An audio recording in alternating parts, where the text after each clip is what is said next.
اس وقت اقتدار میں ہیں. تو یہ جو تضاد ہے اس کی وجہ سے شاید یا ایک سلیکٹیو ایک رویہ لوگ سمجھ کے پھر ظاہر ہے نشانہ تو بنائیں گے پاکستان کی مسلح افواج کو. اب اس کے ساتھ ساتھ ہم نے دیکھا کہ ARY پہ ایک بڑا تفصیلی انٹرویو سابق وزیر اعظم عمران خان کا چلا، اور اس میں انہوں نے تقریباً وہی باتیں دہرائیں جو گزشتہ وہ 5-6 ہفتوں سے کہہ رہے ہیں. اب اس میں انہوں نے ایک بار پھر قومی غیرت، حمیت، سیلف رسپیکٹ کی بات کی. انہوں نے کہا کہ اعادہ کیا کہ سازش ہوئی ہے. نیشنل سیکیورٹی کمیٹی کے 2 اجلاس ہوئے اور اس میں اس سازش اور مداخلت کا باقاعدہ اس کی توثیق کی گئی جو اس کیبل کی بنیاد پہ جو کہ ہمارے سفیر ڈاکٹر اسد مجید نے واشنگٹن سے بھیجی تھی. انہوں نے ساتھ یہ بھی کہا، دہرایا یہ کہ کرپٹ حکمران ہوں تو وہ غیر ملکی مطالبات اور خواہشات کے آگے سرنگوں کر لیتے ہیں، اور اس کا نتیجہ کیا ہوتا ہے؟ خود مختاری کمپرومائز ہو جاتی ہے، یعنی اس پہ سمجھوتا ہو جاتا ہے. اسی وجہ سے بقول عمران خان کے غیر ملکوں میں پاکستان کی عزت نہیں ہے، پاکستان کا احترام نہیں ہے، اور پاکستان پہ اعتبار بھی نہیں ہے. اور ان کا یہ کہنا تھا کہ میں جہاد کر رہا ہوں، اپنی جان کی مجھے پرواہ نہیں ہے، اور پاکستان ایک فیصلہ کن موڑ پہ کھڑا ہے جہاں پہ فیصلہ یہ ہونا ہے کہ آیا یہاں پہ حقیقی آزادی ہوگی یا پھر وہی لوگ اس ملک کو چلاتے رہیں گے جنہوں نے گزشتہ 25-30 برسوں میں لوٹ کھسوٹ کی ہے. تو دوستو، بنیادی طور پہ جو صورتحال ایسی لگ رہی ہے کہ ایک تو DG/ISPR کے ٹویٹس کے خلاف ٹرولنگ ہو رہی ہے، دوسری طرف عمران خان کا اپنا بیانہ جاری ہے، تیسری طرف خبریں یہ آ رہی ہیں کہ موجودہ حکمران یعنی پاکستان مسلم لیگ اور پیپلز پارٹی کی حکومت نے عمران خان اور ان کے ساتھیوں کی کردار کشی کے لیے مبینہ طور پہ ایک کیمپین تیار کی ہے. آڈیو، ویڈیو اور پرنٹ میڈیا کے ذریعے اور سوشل میڈیا کے ذریعے وہ کیمپین شروع کرنا چاہتے ہیں، اور اس کا آغاز جو مدینہ منورہ میں مسجد نبوی میں ہونے والے واقعات تھے اس کے حوالے سے آرٹیکل 295A کے تحت کوئی 150 افراد کے خلاف بشمول عمران خان کے مقدمے بھی بنائے گئے ہیں، یعنی FIR درج کی گئی ہیں، جس کی بہت ساری جماعتوں نے اور human rights commission of Pakistan نے اور سول سوسائٹی آرگنائزیشنز اور پیپلز پارٹی نے بھی مذمت کی ہے. اب جو صورتحال بن رہی ہے کافی تشویشناک معلوم ہوتی ہے. اس سے اگر تو واقعتاً باقاعدہ ایک منظم مہم کا آغاز کر دیا گیا عمران خان اور ان کے ساتھیوں کے خلاف، تو اس سے خدشہ پھر یہ ہے کہ بڑے حالات تشویشناک ایکسپلوسو بھی ہو سکتے ہیں، کیونکہ جب عمران خان اور ان کے ساتھیوں کو متون کیا جائے گا، ان کی تضحیک کی جائے گی اور ان کی کردار کشی کی جائے گی، تو اس کا بھی اپنا ایک رد عمل ہوگا، اور اس کی وجہ سے ملک محاذ آرائی کی طرف بھی اور سخت کلیشز کی طرف بھی جا سکتے ہیں. کیونکہ آج جذبات بڑے بھڑکے ہوئے ہیں آج کل PTI کے لوگوں کے، ان کے ملک کے اندر ملک کے باہر جو ہم خیال لوگ ہیں، ہمدرد ہیں جو PTI عمران خان کے، وہ بہت غصے میں معلوم ہوتے ہیں. اگر ان کو ذرا سا بھی چھیڑ چھاڑ کی گئی، عمران خان کو خدا نخواستہ کچھ ہو گیا، تو ظاہر ہے اس کا نتیجہ اچھا نہیں نکلے گا. تو اس کا حل کیا ہے؟ حل اس کا یہ ہے کہ جلد از جلد الیکشن کروا دیے جائیں.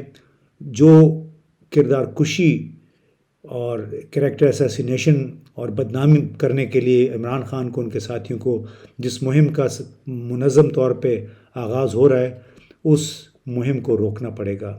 یہ کام بڑے لوگوں کا ہے، مقتدر اداروں کا ہے.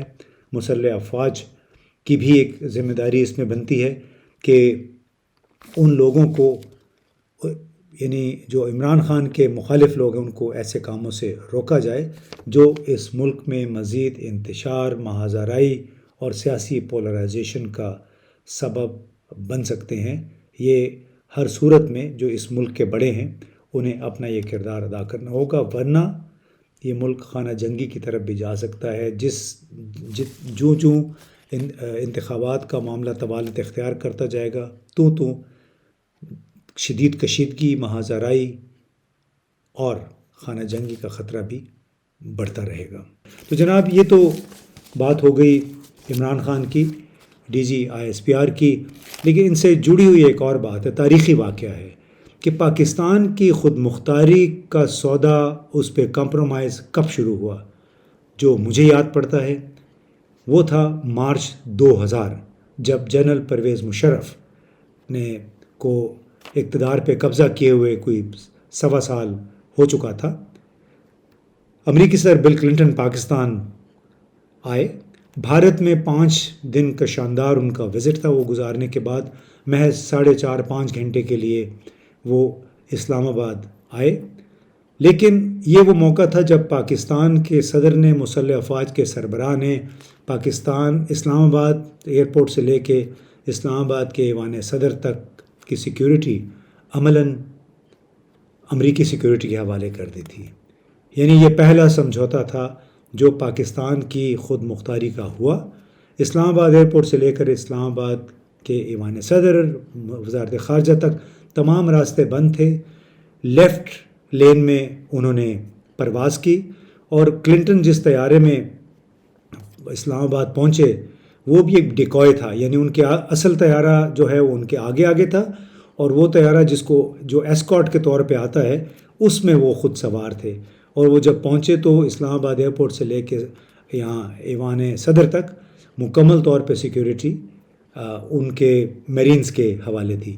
ایک اور جو ذلت کا سامنا اس وقت کرنا پڑا پاکستان کو، وہ یہ تھا کہ اس وقت فارن سیکریٹری تھے، خارجہ سیکریٹری شمشاد احمد. وہ وزارت خارجہ ذرا دیر سے پہنچے، اور چونکہ اس وقت تک وزارت خارجہ مکمل طور پہ امریکی میرینز نے اپنے قبضے میں لے لی تھی، وہ جب دیر سے پہنچے تو ان کی گاڑی کو وزارت خارجہ کے باہر جو مین گیٹ ہے وہاں سے اندر نہیں آنے دیا گیا. تو اندازہ لگائیے کہ پاکستان کا سیکریٹری خارجہ جو کہ عملاً وزیر خارجہ ہوتا ہے، وہ اپنی گاڑی سے اترے، پیدل اپنے دفتر گئے، اور پھر وہاں سے بعد میں انہوں نے مذاکرات میں حصہ لیا. اس طرح ایک اور پاکستان کی سوورنٹی یا خود مختاری کا سودا اسی شام کو ہوا جب صدر بل کلنٹن، اور ہم یہ بات کریں مارچ 2000 کی، انہوں نے براہ راست پاکستان ٹیلی ویژن کے ذریعے عوام سے خطاب کرنے کا فیصلہ کیا. یہ کہا جا رہا تھا کہ براہ راست ہے، لیکن براہ راست نہیں تھا، یہ ریکارڈڈ تقریر تھی. جس دوران تقریر نشر ہو رہی تھی اس وقت وہ واپسی کا سفر شروع کر چکے تھے.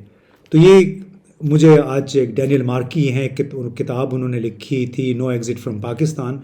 اس میں صدر کلنٹن کے دورہ پاکستان جو 4.5 گھنٹے کا اس کا ذکر تھا، تو ادھر ہی مجھے یہ خیال آیا کہ کس طرح کم از کم ہماری یادداشت میں مارچ سن 2000 میں پاکستان کی خود مختاری کا سودے کا یا کمپرومائز کرنے کا آغاز ہوا صدر بل کلنٹن کے دورے سے، جو اسلام آباد میں آئے، اور تمام تر سیکیورٹی ان لوگوں نے اپنے ہاتھ میں لے کے ہمیں بے بس کر دیا، اور ہمارے ہی منہ پہ کئی باتیں کر کے وہ یہاں سے روانہ ہو گئے. تو جس سیلف رسپیکٹ کا، قومی غیرت اور حمیت کا ذکر عمران خان کرتے ہیں، وہ یہی مسائل ہیں جو ہمارے حکمرانوں کے اپنے مصلحتوں کی وجہ سے پاکستان کے لیے پیدا ہوتے رہے ہیں، اور اب ان میں اس سے کہیں زیادہ اضافہ ہو چکا ہے. شاید پاکستان کے سابق وزیر اعظم کو سزا بھی اسی وجہ سے دی گئی ہے کہ وہ بار بار نیشنل سیلف رسپیکٹ کی بات کرتے ہیں.